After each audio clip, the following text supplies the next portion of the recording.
Adakah doa yang dapat ditujukan kepada seseorang untuk dia membayar hutangnya pada kita? Setahu saya tidak tahu ya, ada riwayat khusus masalah ini. Yang ada riwayat itu kalau kita terlilit utang, gitu kan? Karena Ibnu Abbas mengatakan kalau engkau membaca dalam riwayat sahih, kalau engkau membaca Allahumma kfini bihalalika an haramik waqdini bi fadlika amman siwak. Allahumma kfini bihalalika an haramik. Ya Allah, cukupkanlah aku menikmati yang halalmu dan jauhkan aku dari yang haram. Waqdini bifadlika amman siwak, dan lepaskan saya dari ketergantungan kepada selainmu, maka akan dibayarkan utangmu oleh Allah walaupun memenuhi langit. Kata Ibnu Abbas radhiyallahu anhu. Ini harus diamalkan, dan ingat kalau berdoa ikutkan dengan hadis Nabi yang lain riwayat Bukhari, ud'ullaha mukinuna bil ijabah. Berdoa sama Allah diikuti dengan keyakinan penuh Allah akan ijabah. Fa innallaha la yaqbalu ad-du'a min qalbil ghafil. Allah tidak akan pernah terima doa dari hati yang lalai. Doa ya Allah diterima enggak ya? Ragu. Atau sambil berdoa sambil ingat makanan, ingat pasangan, ingat ini, enggak bisa. Harus dengan yakin, gitu kan? Jadi kalau doa untuk buat orang lain bayar, Allah alam yang saya tahu berdoa kepada Allah bisa, itu bukan mustahil. Pernah terjadi dalam sebuah riwayat yang sahih, Umar bin Khattab pada saat mengirim pasukan di perang Qadisiyah, menembus benteng-benteng Persia.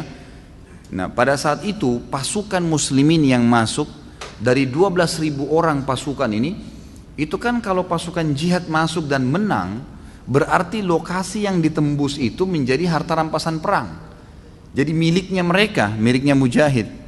Jumlah mereka kecil, wilayah Persia besar, gitu kan. Ini kalau dibagi ini luar biasa gitu.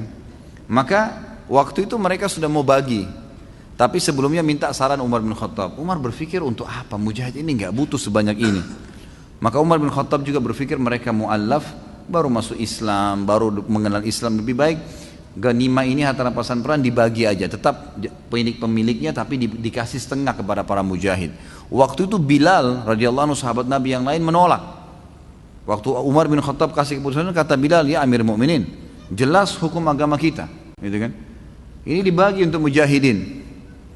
Maka Umar bin Khattab mengatakan, wahai Bilal, pikirkanlah, kalau kau mendapatkan sekian bagian dari Persia, kau mau apain tuh harta? Banyak sekali, gitu kan? Dan mereka itu orang-orang yang baru masuk Islam. Lebih baik kamu berbagi dengan dia sambil kamu ajarkan Islam. Ini pendapat Umar. Tapi Bilal tetap ngotot, nggak mau. Kata Umar, saya pun meminta tolong kepada Allah agar melunakkan hati Bilal melalui doa malam saya. Maka Umar bin Khattab sujud berdoa kepada Allah di salat malam. Ya Allah, lunakkanlah hati Bilal. Ya Allah, lunakkan, terus begitu. Kata Umar radhiyallahu anhu, pas tiba habis sholat subuh, Bilal datang kepada saya mengatakan, saya ridho kepada hukummu hai Amir Mu'minin, gitu kan? Jadi bukan mustahil berdoa, doakan ya Allah lunakkan hatinya supaya dia bisa membayar utangnya, gitu kan? Sambil tentu kita muhasabah teman-teman sekalian. Jadi kadang-kadang kita juga ini terlalu banyak terlalu pintar menyalahkan orang, tidak bermuhasabah.